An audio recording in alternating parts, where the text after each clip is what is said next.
किसी भी इंसान की, किसी भी रिश्ते की, किसी भी पति पत्नी की, प्यार करने वाले की कहानी, मतलब कहीं ना कहीं जो कभी किसी के साथ किसी रिश्ते में रहा होगा, जिसने कभी ना कभी कोई किसी से प्यार किया होगा, उसने अपना कोई पहलू उस फिल्म में देखा है। Hello and welcome. आज हमारे साथ हैं अल्फा बीटा गामा मूवी के डायरेक्टर मिस्टर शंकर श्री कुमार, और उनकी इंडिपेंडेंट ये फिल्म है जो कांस फिल्म फेस्टिवल तक गई है। तो हम उनसे एक छोटा सा सवाल और इसी के बारे में बात करेंगे कि एक इंडिपेंडेंट फिल्म मेकर क्या होता है, कैसे कोई इंडिपेंडेंट फिल्म बना सकता है और कैसे वो अपनी इस फिल्म को, छोटी सी फिल्म को, इंडिया से कांस तक ले जा सकता है। तो वेलकम श्री कुमार, आप बताइए कि ये जो अल्फा बीटा गामा है वो कैसे एक इंडिपेंडेंट फिल्म होते हुए भी कांस तक पहुंची और कैसे आपने उसकी पूरी प्रोसेस को समझा, और एक इंडिपेंडेंट फिल्म मेकर के लिए कितना इम्पोर्टेंट होता है इस तरह के इवेंट्स में पहुंचना और अपने आप को साबित करना। सर, सबसे पहली बात, फिल्म मेकिंग शुरू होती है कहानी के साथ। बजट, स्टार सब बाद में, सबसे पहले आपकी कहानी होती है। आप कहानी लिखते हैं, कहानी से शुरुआत करिए, कहानी अच्छी होनी चाहिए। उसके बाद जैसे मैंने बोला कि स्टार, पैसा बाद में, एक टीम आप जोड़ते हैं, आप ही के जैसे जो लोग सोचते हैं, जिनको आपके आइडिया पे भरोसा, आपकी कहानी पे यकीन है। और अब ये है कि इतना सिनेमा बन रहा है, इतने फेस्टिवल्स हैं, इतना सारे प्लेटफॉर्म्स, इतने OTT प्लेटफॉर्म्स भी हैं वर्ल्ड वाइड, जहाँ कंटेंट लोग लेते हैं।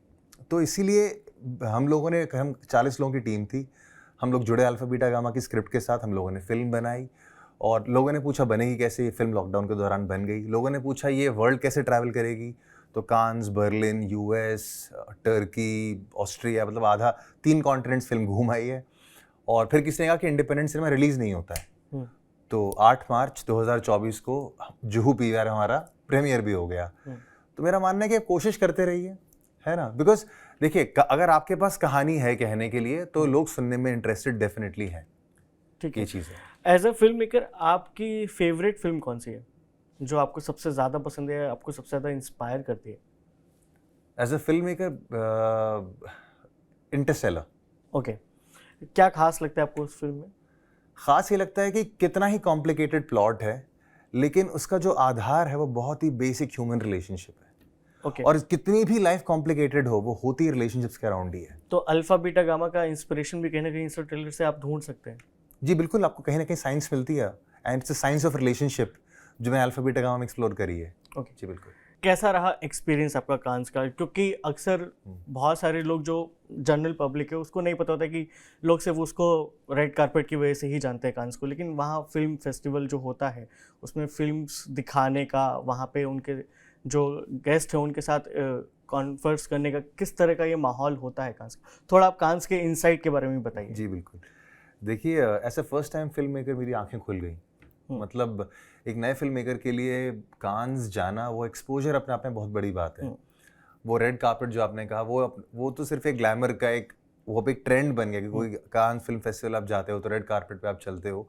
लेकिन असली चीज़ जो है, जो असली खजाना कह लो, जो असली ट्रेजर जो है, वो रेड कार्पेट से चल के जब आप अंदर जाते हो, थिएटर में जो फिल्में दिखाई जाती हैं, तो आपको समझ में आता है कि सिनेमा क्या है। मतलब करीब 90 देशों से सिनेमा वहाँ पर आता है। करीब 90 देशों से सिनेमा वहाँ पर आता है। और मतलब इतनी अलग अलग भाषाएं, अलग अलग कल्चर, इतने सारे एक्टर्स, अलग अलग डायरेक्टर्स किस सोच से काम करते हैं, क्या सिनेमा बनता है। मतलब I mean as a young film maker मेरे लिए, मतलब वहाँ जाना, मतलब मुझे याद है 7 दिन में करीब वहाँ पे था, और 7 दिन बस मैं सोचता रहा कि मैं यहाँ पर आके धन्य हो गया, मतलब ऐसा था। जी।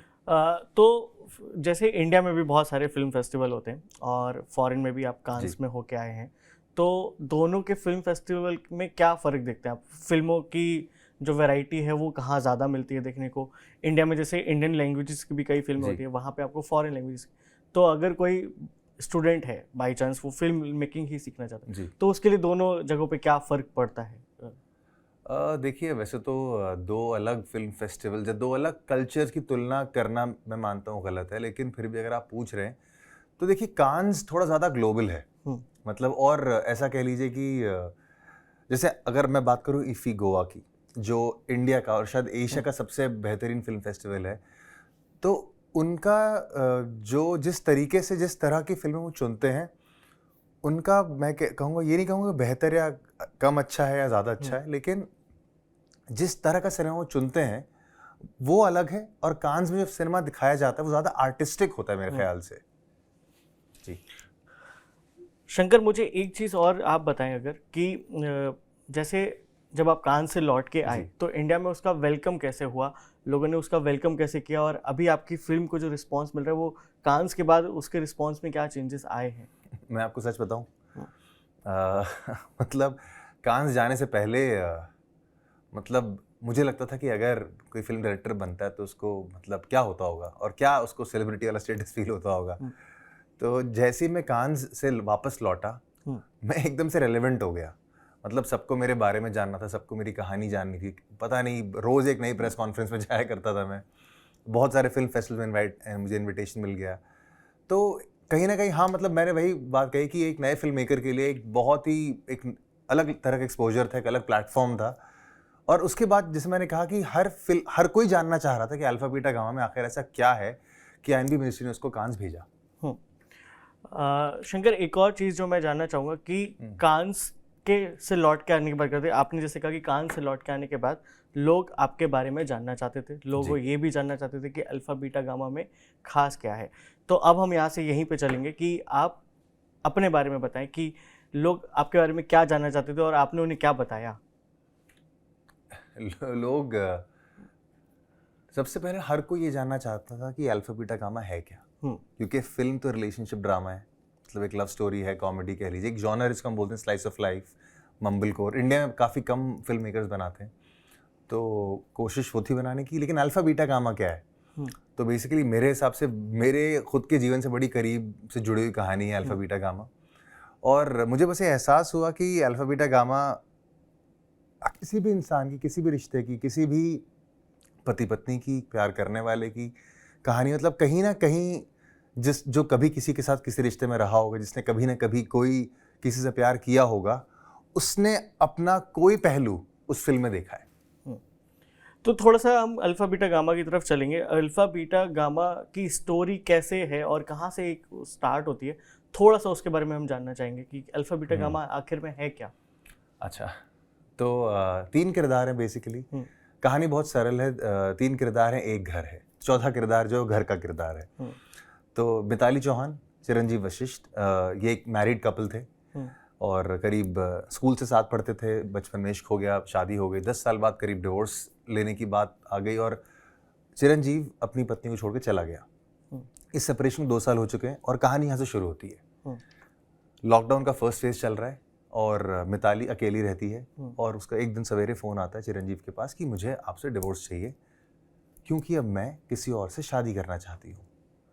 तो जैसे होता है ना, आजकल के लोगों को लगता है सब बहुत कूल है, सब चिल्ड आउट है, मतलब ना हो गया, मतलब रिलेशनशिप था, होता है ना कि मतलब आजकल कि इट्स नॉट वर्किंग एनीमोर, तो इट्स नॉट वर्किंग एनीमोर वाला फेज है। तो मतलब अब हम रिलेशनशिप से सिचुएशनशिप में आ चुके हैं, तो इट्स नॉट एग्जैक्ट सिचुएशनशिप हो चुका है, करेक्ट, राइट। तो अब सिचुएशनशिप वर्क नहीं कर रही है, तो let's move on to new situation. तो ऐसे अलग हो चुके हैं। लेकिन जब वो सुनता है चिरंजीवी ये बात कि वो किसी और से शादी करना चाहती है, तो कुछ उसके अंदर, मन के अंदर एक बदलाव होता है और वो सीधा अपने घर पहुंचता है जहाँ पे आज ही मिताली अकेली रहती है। और वो शाम की बजाय सुबह घर पहुंच जाता है जहाँ वो व्यक्ति होता है जिससे वो शादी करना चाहती है, रविराज वर्मा। अब जैसे वो जानते हो, सब एक दूसरे के बारे में जानते हैं, तो रविराज उठ के चला जाता है, कहता है आप लोग डिवोर्स की बातें कर लो, मैं चलता हूँ। लेकिन 10 मिनट बाद रविराज घर वापस लौट आता है क्योंकि बिल्डिंग के अंदर 2 कोविड पॉजिटिव केसेस मिले हैं और बिल्डिंग 14 दिन के लॉकडाउन में चली गई है। ओके, तो जैसे आप बता रहे हैं कि ये स्टोरी जो है वो लॉकडाउन लव स्टोरी, और एक तरह से लॉकडाउन के टाइम पे जो रिलेशनशिप्स में बहुत सारे प्रॉब्लम्स आए हैं और लोगों के, हमने देखा है कि लॉकडाउन के टाइम में कई लोगों के रिलेशनशिप्स खराब भी हुए, कई लोगों के बहुत अच्छे भी हुए, हमने इवन सेलिब्रिटीज़ को भी देखा है जी। तो उस टाइम की ये स्टोरी है, तो क्या ये शूट भी आपने लॉकडाउन के टाइम पे की? जी, मैंने ये शूट करी थी पहले लॉकडाउन के अंत होने के दिन से। 5 जुलाई 2020 से मैंने शूट की शुरुआत करी थी और मैंने फिल्म ख़त्म करी 2021 जून में। करीब 1 साल लगा मुझे पूरी फिल्म को बनाने में जी। तो मतलब एक तरीके से फर्स्ट वेव और सेकंड वेव लॉकडाउन की जो है वो दोनों आपकी फिल्म के साथ ही मैच हो गई। बिल्कुल बिल्कुल, मेरा जीवन बह रहा है उनके साथ। हाँ हाँ, ठीक है। फिल्म के बारे में थोड़ा और जानेंगे कि फिल्म में आपने कैरेक्टर्स को कैसे चूज़ किया, कैरेक्टर्स कहाँ से आपके दिमाग में आए, और मतलब हम लोग हर कोई अपनी पर्सनल लाइफ से इंस्पायर होकर ही कोई ना कोई कैरेक्टर लेता है या ऑब्जर्व करता है जी। आपने अल्फा बीटा गामा के कैरेक्टर्स को कैसे ढूंढा? तो देखिए, अल्फा बीटा गामा के कैरेक्टर्स में, बिकॉज मैं खुद मैरिड हूँ तो कुछ रेफरेंस मुझे अपनी मैरिज से मिला, और हर मैरिज में दिक्कतें होती, मेरी में भी हैं, तो कुछ चीज़ें मैंने वहाँ से ली। फिर एक और किरदार था हमारे एक को प्रोड्यूसर हैं जो फिल्म में हमारे साथ जुड़े हुए हैं, उनका नाम है जितिन राज, वो केरला के रहने वाले हैं। तो जो तीसरा कैरेक्टर है वो रविराज वर्मा का, वो मैंने उनकी शख्सियत से लिया मैंने, ऐसे कह सकते हैं, उनके कैरेक्टर पे बेस्ड वो कैरेक्टर है। तो ये 3 कैरेक्टर मुझे ऐसे मिले, और ये एक्टर्स मुझे ऐसे मिले कि दोनों जो मेल लीड्स हैं फिल्म के, वो दोनों FTI के मेरे सीनियर्स हैं, तो वहाँ से उनको मैंने कास्ट किया। और रीना मुझे किस्मत से मिली, जो हमारी फिल्म की हीरोइन है। ओके। जैसे कोई अगर नाम पहली बार सुने अल्फा बीटा गामा का, तो उसे लगेगा कि ये ग्रेटर नोएडा की कहीं की स्टोरी है। अच्छा। क्योंकि ग्रेटर नोएडा में जो सेक्टर्स हैं वो अल्फा बीटा गामा है। अच्छा। लेकिन आपकी स्टोरी जो है वो बेस कहाँ पर है? हमारी कहानी जहाँ स्क्रिप्ट के हिसाब से कहानी बॉम्बे में बेस्ड है। और अल्फा बीटा गामा क्या है, बड़ा सिंपल है कि अगर थोड़ी बहुत साइंस अगर लोग समझते हैं, और आजकल के मिलेनियल्स समझते, जेन जी, आपने कहा जेन जी, हाँ। तो जेन जी को साइंस तो आती है। सो जैसे द हाउस जहाँ पे तीनों 14 दिन के लॉक हो जाते हैं, अब कॉन्टेक्स्ट वही है कि जब हस्बैंड पहली बार अपनी वाइफ को किसी और आदमी के साथ देखता है, तो उसके मन के अंदर बहुत बड़ा तूफान उठने लगता है, और फिर किस तरह से वो पागल हो जाता है। तो वो जो घर है, that house becomes a nuclear reactor, the 3 of them together is a nuclear reaction, और जो बाहर निकलते हैं 3 रिजल्टेंट पार्टिकल्स होते हैं अल्फा बीटा और गामा पार्टिकल्स। तो ये थे हमारे साथ मिस्टर शंकर श्री कुमार, और आप इनकी फिल्म देख सकते हैं थिएटर में, जो लग चुकी है।